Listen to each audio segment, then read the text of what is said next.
Welcome back to my channel, Classic Volkswagen Lover, a junior with classic VW Bucks and still need a Super Beetle. Today I'm going to share with you the installation of my flywheel and the check of the end plate in relation to the crankshaft. So we're gonna need a couple of tools, a cheater bar and a 36mm socket, a couple of combination wrenches, 14mm, a micrometer, a feeler gauge. We'll need the locking flywheel tool for later when we torque it to the right spec. You need your gland nut and your end plate tool right here. So what we're going to do is we're going to take the original shims that were installed here prior to rebuilding the engine, and we're going to measure them. Hold your micrometer by the cradle, turn the dial by the clutch until it hits the top surface of your shim.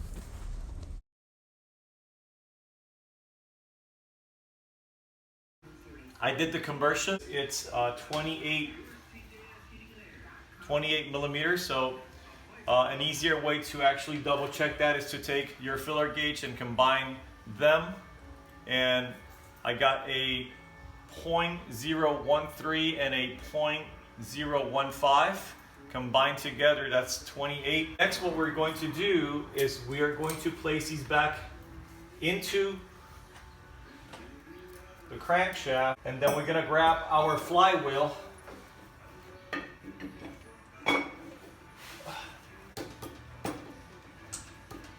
so we're going to put the gland nut right here.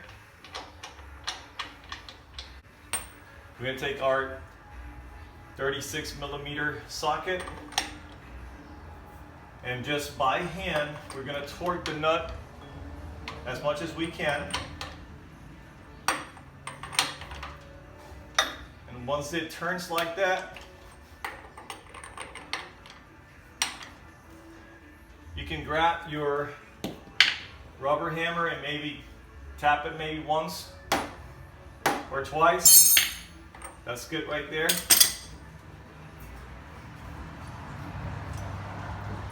And now we take our end plate tool right here, and we're going to install it right here against the engine case. We can take the flat portion of the tool and install it against the engine case. Before we do that, we're going to grab a couple of screwdrivers, and we're going to pull the flywheel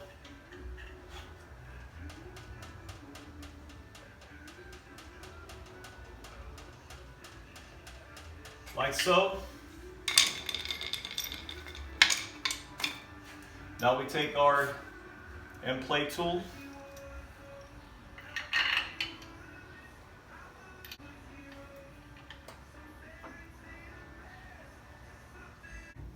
okay, so then you want to take your 14-inch wrenches and you want to knock this in. You don't have to really, torque it really hard, just hard enough to just stay there.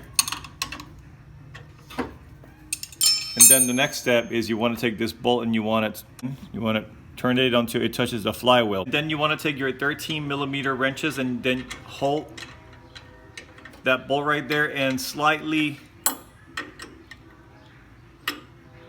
lock it in place. And you want to hit your flywheel in.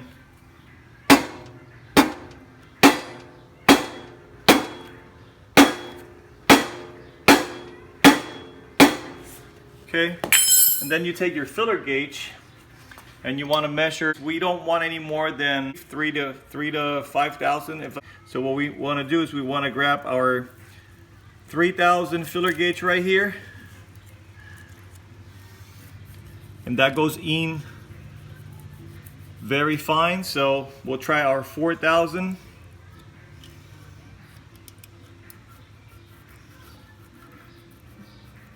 And that's perfect. Try our 5. Our 5 just tries to go in, but that's not going in. So we got 4,000. That's perfect. So we're good. Okay, once you have measure your gap and find out that your tolerance is within 5,000 or 0.500 or 0.004 or 0.003, then you're all set. And then you have to remove your end play tool.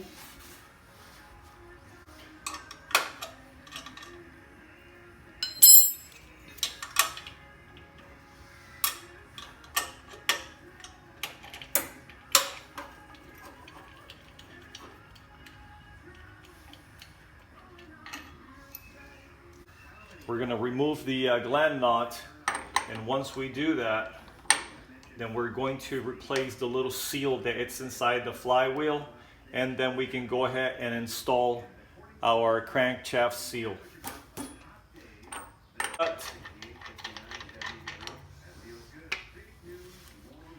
We remove our flywheel.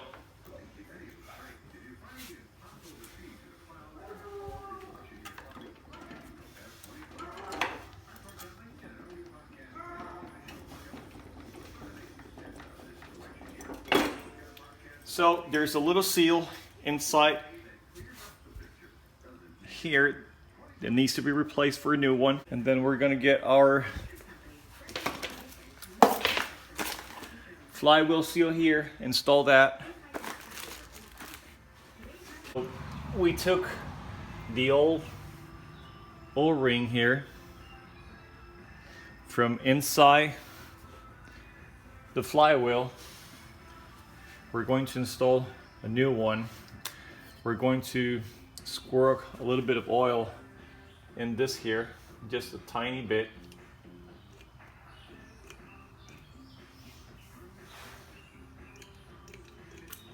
We'll get it in here, just like so. They're sealed in there. And then the next thing we're going to do is we're going to take our flywheel seal here and we're going to install it.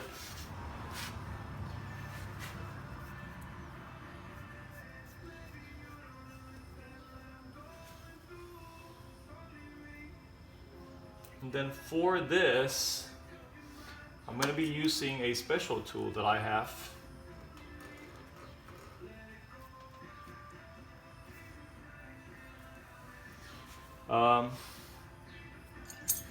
It's a flywheel seal installer, and basically it just goes on top like that, and with your gland nut compress it in.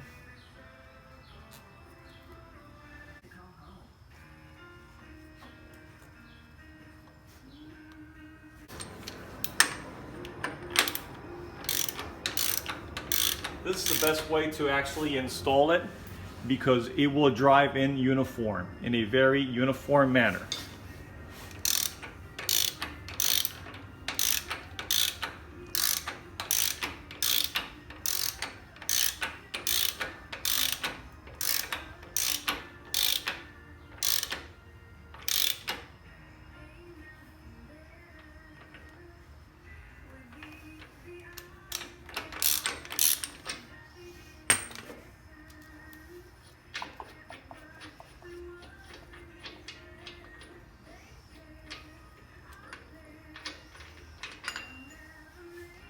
So you want that to be sort of like a little bit race, not too much, but that should be fine. Now, with the shims in place, we can go ahead and install our flywheel, and then what's left to do will be to torque it, and we'll leave that for later. One other thing I want to do, it's I want to put in anti-seize here.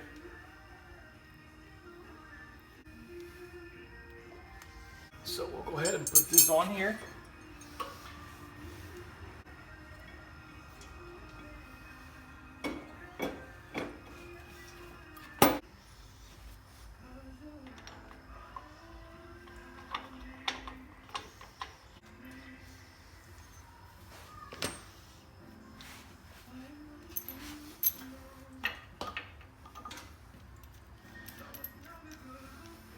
And we're going to use our flywheel lock.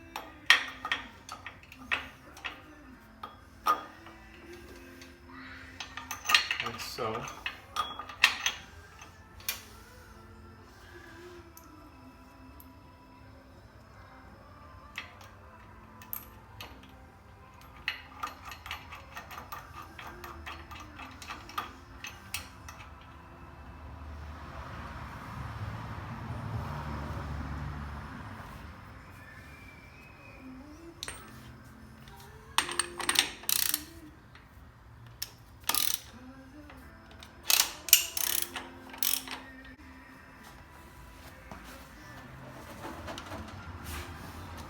And for now, we're just gonna leave it right there.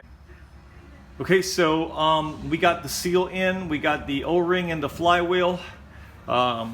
We installed the flywheel locking piece here, locking tool. We torqued this by hand.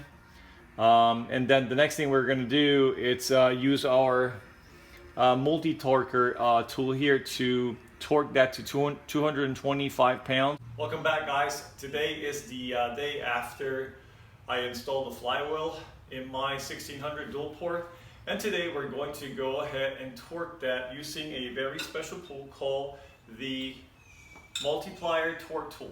So the way that this works is you set your regular torque wrench to 25 foot-pounds, and by using this tool here, it increments the strength of your tool 9 times. So how I figured that out in theory was that I took the 225 foot-pounds and I divided that by 25, and that equals 9.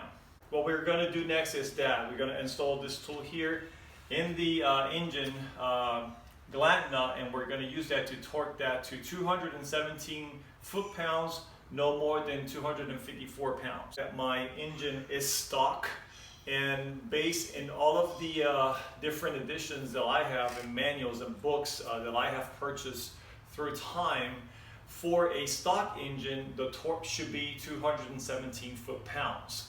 And depending on which version or book or Climbers or Bentley's book you buy, it'll say something slightly different. So if you want to be on the safe side, you can set this up to 25 foot-pounds or 26, and you won't be over that 225 foot-pounds. So what we're going to do next is we're going to install this wrench in the gland nut and proceed to do the torque.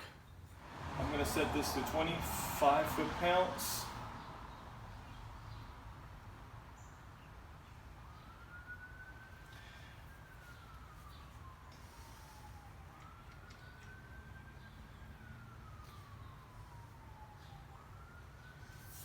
So my zero, it's aligned with my 25 foot-pound line. So we are set here. This is a 1/2 inch drive. We need to set the torque multiplier in the gland nut right here, like so. And we need to get a transition socket to install it here so we can start torquing it. It's actually 11. So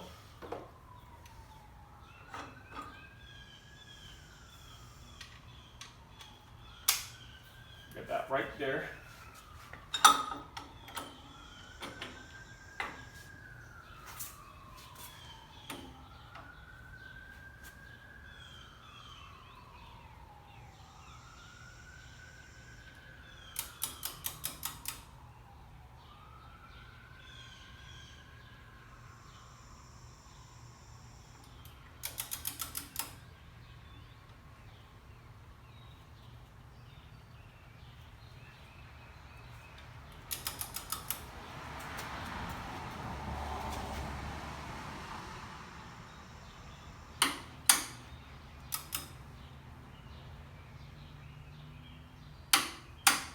You heard that sound?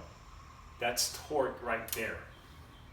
Okay, so that's 25 foot-pounds. It went fairly easy for me because you can see the size of my torque wrench. Had I used something smaller like this, can I do that? With this one here, yes. Basically, you want to set the same thing with this one here to 25 foot-pounds. And again, use your socket. This one is a 3/8 drive. That's why I did not want to use this one with that, so that I would not stress too much this wrench. But it would have done the job as well. Once you do that, you can remove your fly nut locking tool right here, and you are set. And then we're going to remove this here with a 14-millimeter wrench.